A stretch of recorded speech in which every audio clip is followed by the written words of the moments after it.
ಸೀತಾರಾಮ್ಗೆ ಸ್ವಾಗತ. ನಾನು ನಿಧಿ ರಾಠೋಡ್. ರಾಮ ಮಂದಿರಕ್ಕೆ, ಅಯೋಧ್ಯೆಯ ರಾಮ ಮಂದಿರಕ್ಕೆ ನಮ್ಮ ಕರ್ನಾಟಕದಿಂದ ಹೋದಂತಹ ಕೊಡುಗೆಗಳು ಸಾಕಷ್ಟಿದೆ. ನಮ್ಮ ಕರ್ನಾಟಕದ ಸಿಕ್ಕಾಪಟ್ಟೆ ಕಲಾವಿದರು ಅಲ್ಲಿ ಕೆಲಸ ಕೂಡ ಮಾಡಿದ್ದಾರೆ. ಅದರಲ್ಲೂ ಮುಖ್ಯವಾಗಿ ಈ ಬಾಲರಾಮನ ವಿಗ್ರಹ ಏನಿದೆ, ಈ ವಿಗ್ರಹ ಕೂಡ ಮೈಸೂರಿನ ಮೂಲದ ಒಬ್ಬ ವ್ಯಕ್ತಿ ಕೆತ್ತನೆಯನ್ನ ಮಾಡಿದ್ದು. ಇದೇ ರೀತಿ ರಾಯಚೂರಿನ ಮತ್ತೊಬ್ಬ ಯುವಕ ಕುಸುರಿ ಕಾರ್ಯದಲ್ಲಿ ತೊಡಗಿಸಿಕೊಂಡಿದ್ದಂತೆ. ರಾಮ ಮಂದಿರದ ಕಂಬಗಳ ಮೇಲೆ ಏನು ಕುಸುರಿ ಕಾರ್ಯಗಳಾಗಿದ್ದಾವೆ, ಆ ಕಾರ್ಯಕ್ಕೆ ಸಿಕ್ಕಾಪಟ್ಟೆ ಶ್ಲಾಘನೆಗಳು ವ್ಯಕ್ತವಾಗ್ತಾ ಇದೆ. ತುಂಬಾ ಜನಮೆಚ್ಚುಗೆ ಪಡೆದುಕೊಳ್ತಾ ಇದೆ. ಈ ಒಂದು ಕಾರ್ಯವನ್ನ ಮಾಡಿದ್ದು ರಾಯಚೂರು ಮೂಲದ ಒಬ್ಬ ಯುವಕ ವೀರೇಶ್ ಬಡಿಗೇರ್ ಅಂತ ಹೇಳಿ. ಬನ್ನಿ ಹಾಗಾದ್ರೆ ಯಾರು ಆ ವೀರೇಶ್ ಬಡಿಗೇರ್, ತಮ್ಮ ಅನುಭವವನ್ನ ಯಾವ ರೀತಿ ಹಂಚಿಕೊಂಡಿದ್ದಾರೆ, ಇನ್ನು ಅಲ್ಲಿ ಕೆಲಸ ಮಾಡಿ ಅವ್ರು ಹೇಗೆ ಅನ್ನಿಸ್ತು, ಪ್ರತಿಯೊಂದನ್ನು ತಿಳ್ಕೊಳ್ಳೋಣ. ಅಯೋಧ್ಯೆ ರಾಮ ಮಂದಿರ ಲೋಕಾರ್ಪಣೆಯ ಐತಿಹಾಸಿಕ ಕ್ಷಣಗಳಿಗೆ ಇಡೀ ದೇಶವೇ ಕಾಯುತ್ತಿದೆ.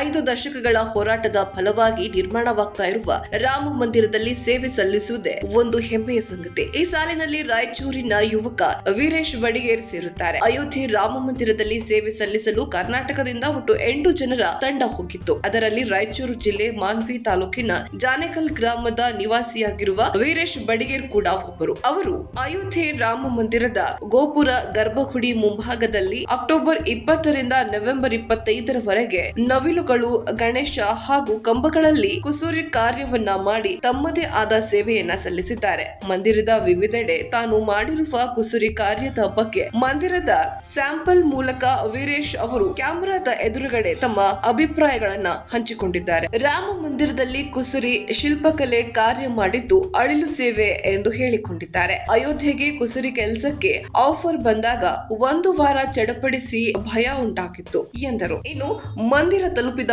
ಬಳಿಕ 3 ದಿನ ಒಳಗೆ ಬಿಡದೆ ಸೆಕ್ಯೂರಿಟಿ ಚೆಕ್ ಮಾಡಿದ್ರು. ನಂತರ ಐಡಿ ಕಾರ್ಡ್ ನೀಡಿದ ಬಳಿಕ ಶಿಲ್ಪಕಲೆ ಕುಸುರಿ ಕಾರ್ಯ ಶುರು ಮಾಡಿದ್ದೆವು. ಉತ್ತರ ಕರ್ನಾಟಕದ ಭಾಗದಲ್ಲಿ ಕೆತ್ತನೆಯ ಭಾಗ ನೋಡ್ಲಾಗಿತ್ತು.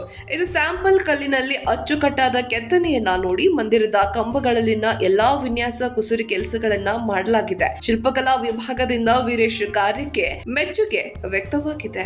ಇದೇ ರೀತಿಯ ಮತ್ತಷ್ಟು ಅಪ್ಡೇಟ್ಸ್ಗಾಗಿ ನೋಡ್ತಾ ಇರಿ ಹೇ ಸೀತಾರಾಮ್. ಇದು ಸತ್ಯದ ಕೈಗನ್ನಡಿ.